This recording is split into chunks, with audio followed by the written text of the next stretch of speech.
Hey everybody, it's me again. I just wanted to share something with you. I may have touched on it a little bit in a previous video, but let me just recap to some extent. A few months back, I noticed my oldest son, who is 12 now, was starting to gravitate more so to some of his teammates who had active fathers in their lives. What I mean by active fathers, their fathers or male figure in their life were at the games, at track meetings, and just involved in their lives, openly involved and very active in their lives. And let me also say that it wasn't a behavior thing that my son gravitated more so to the group of kids who didn't have as much involvement from their fathers.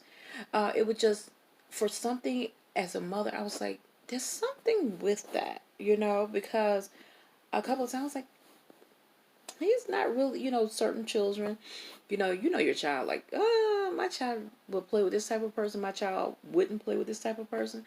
So it was a few occasions I was like, Gabriel, that's really not, I don't really see this, you know, particular child being with somebody that you would normally gravitate to if you were at the playground or something like that, right?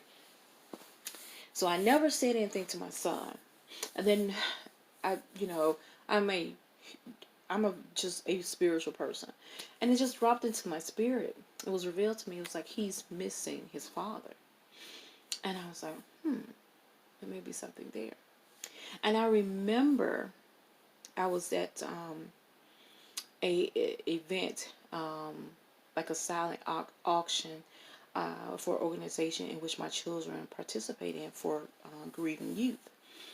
And one of the returning participant of the program was there.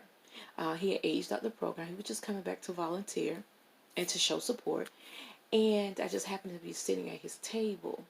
And he was just sharing his story among the children and their parents or guardians. And one of the things he said, that he attended the program when he was around 5. So coming to the program was fun. It was just a way to get away from the house. And he enjoyed that. But he said he really began to miss the role of having a father because his mother had not remarried or brought in another male figure. Is when he started playing, he said, softball. And he said he would just stare at the other kids with their dads, and the dads talking to him, and all that thing, everything. And I remember, I was like, oh my goodness, I just teared up, right? I was like, that's what it was. Oh, side note, you cannot tell me there is no God, because there's no way that God put that together for me to hear that, because that's what I was feeling prior to that. I just couldn't put my finger on it. So, after hearing that, I made sure that my son Gabriel was frequent. I was bringing him more often to the program. I think we would probably go like twice a month, and I was trying to. After listening to him and how this young man managed his grief, I was like, okay, I need to bring him a little bit more. So with that being said, bringing it back to today, current day. 2 weeks ago, I'm in my car with my children, and my 2 sons, one 12 and the other's 8, and my son, I'm just driving. My son Gabe was like, well, I don't want to get married. I don't want to be with anybody special. And I was just driving. I was like, boy, don't say that. I was like, everybody's made for somebody. You want to live in this, I went down that motherly road. And so everybody wants to be loved and cared for. I said, don't say that. I was at some point, I'm saying all this driving, right? Just responding to my son's, blatant dismiss of, compassion and love. And I know he's feeling it. He's a teenager. Okay? So he ain't no fool with me. And I just don't want him to be embarrassed about it as well, because it's a beautiful thing.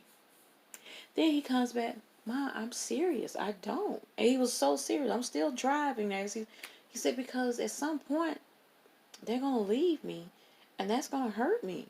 And I was just like, it was like a punch to my heart. I was like, I was speechless. It was like I could not pull upon nothing to say to respond to what he said. But my heart was aching because my son wants to love and wants to show compassion. To some extent, he ain't ready to get married at 12. But he's already internalized love and compassion, and friendship equates to heartache, separation, you know?